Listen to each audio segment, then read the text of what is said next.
ओम शांति।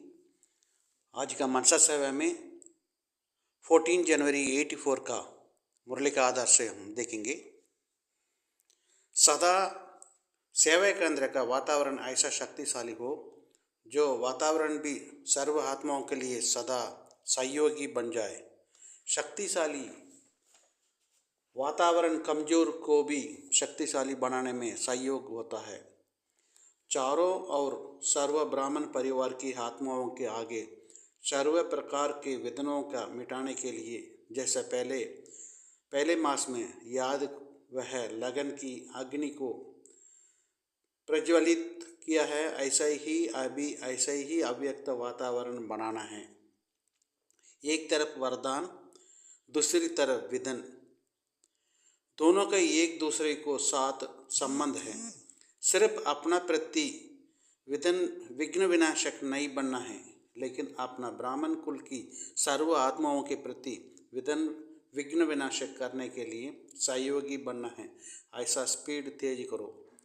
बीच बीच में चलते चलते स्पीड ढीली कर देते हो, इसलिए प्रत्यक्षता होने में भी ड्रामा में इतनी देर दिखाई दे रही है।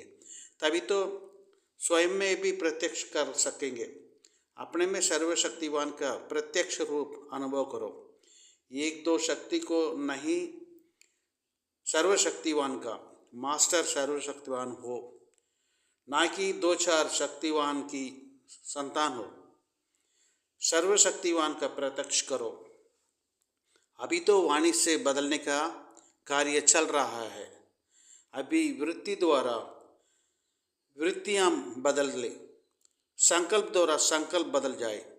अभी यह रिसर्च तो शुरू भी नहीं हुई कि थोड़ा थोड़ा किया तो क्या होगा। यह सूक्ष्म सेवा स्वतः ही कई कमजोरियों से पार कर देगी। जो समझते हैं कि ये कैसा होगा, वह जब इस सेवा में बिजी रहेंगे तो स्वतः ही वायुमंडल ऐसा बनेगा जो अपना कमजोरियाँ स्वयं को ही स्पष्ट अनुभव होगी और वायुमंडल के कारण स्वयं की संसार को भी परिवर्तन हो जाएगा। कहना नहीं पड़ेगा, कहने से तो देख लिया है। इसलिए अभी ऐसा प्लान बनाओ। जिसासु और ज़्यादा बढ़ेगा, जिनकी चिंता नहीं करो।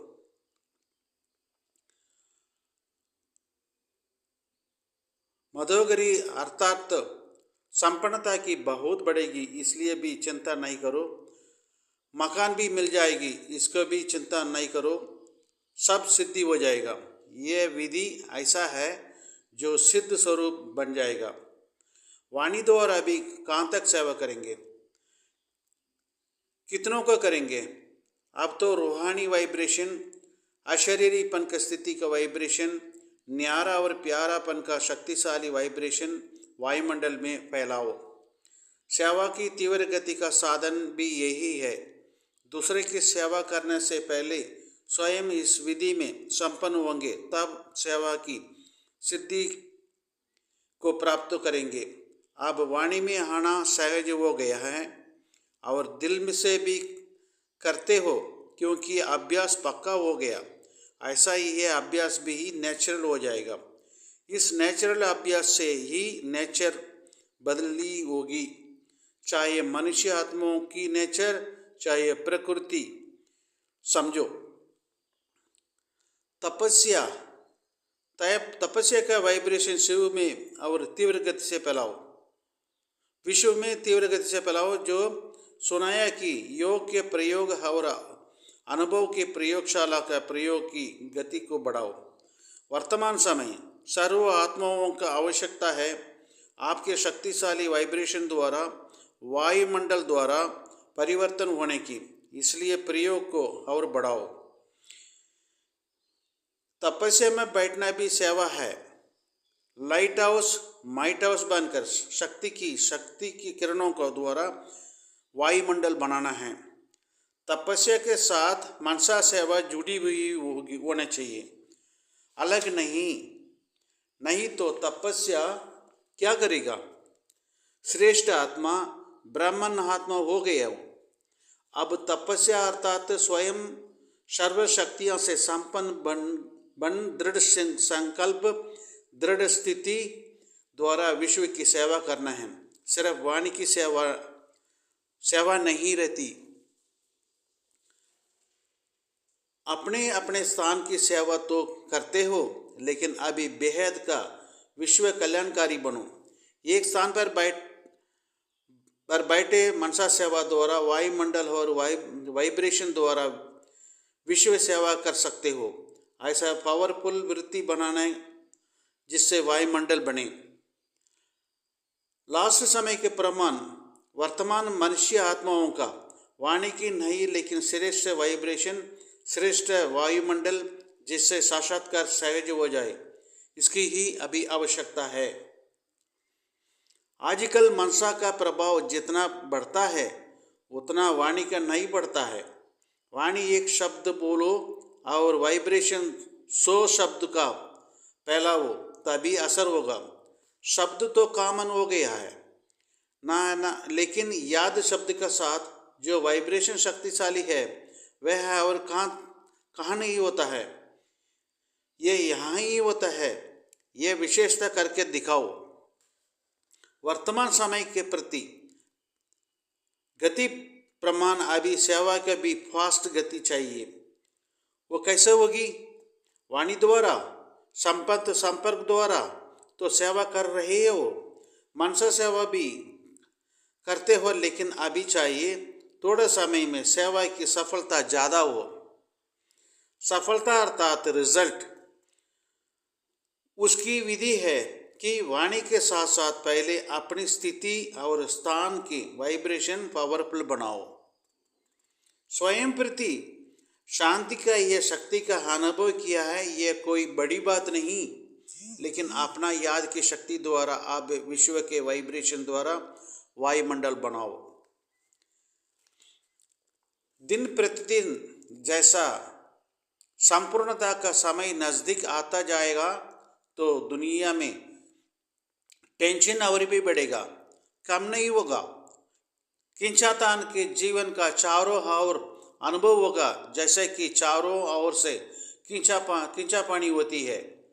एक तरह से प्रकृति की छोटी छोटी आपदाएं का नुकसान का टेंशन, दूसरी तरफ इस दुनिया की गवर्नमेंट के कड़े लाज यानी कि लॉस का टेंशन, तीसरी तरफ व्यवहार में कभी का टेंशन, और चौथी तरफ से लौकिक संबंध आदि से स्नेह और फ्रीडम होने के कारण खुशी का वासना अल्पकाल के लिए रहती है, वे भी समाप्त होकर भय के अनुभव से टेंशन में चारों ओर का टेंशन लोगों में बढ़ती जाएगी। चारों ओर का टेंशन में आत्मा तड़पेगी। जहाँ जाएगा कहाँ टेंशन। जैसा शरीर में भी कोई नस खींची जाती है तो कितनी परेशान होते हैं, दिमाग खींचता हुआ रहता है, ऐसा ही यह वातावरण बढ़ते जाएगा। जैसे कि कोई ठिकाना नजर नहीं आएगा तो क्या करेंगे? अगर हाँ करेंगे तो भी खिंचावट, ना करे तो भी खिंचावट, कमाए भी मुश्किल, ना कमाए भी मुश्किल, इकट्ठा करे भी मुश्किल, ना करे तो भी मुश्किल, ऐसा वातावरण बनता जाएगा। ऐसा टाइम पर चारों ओर के टेंशन को प्रभाव रूहानी पांडव सेना पर ना हो।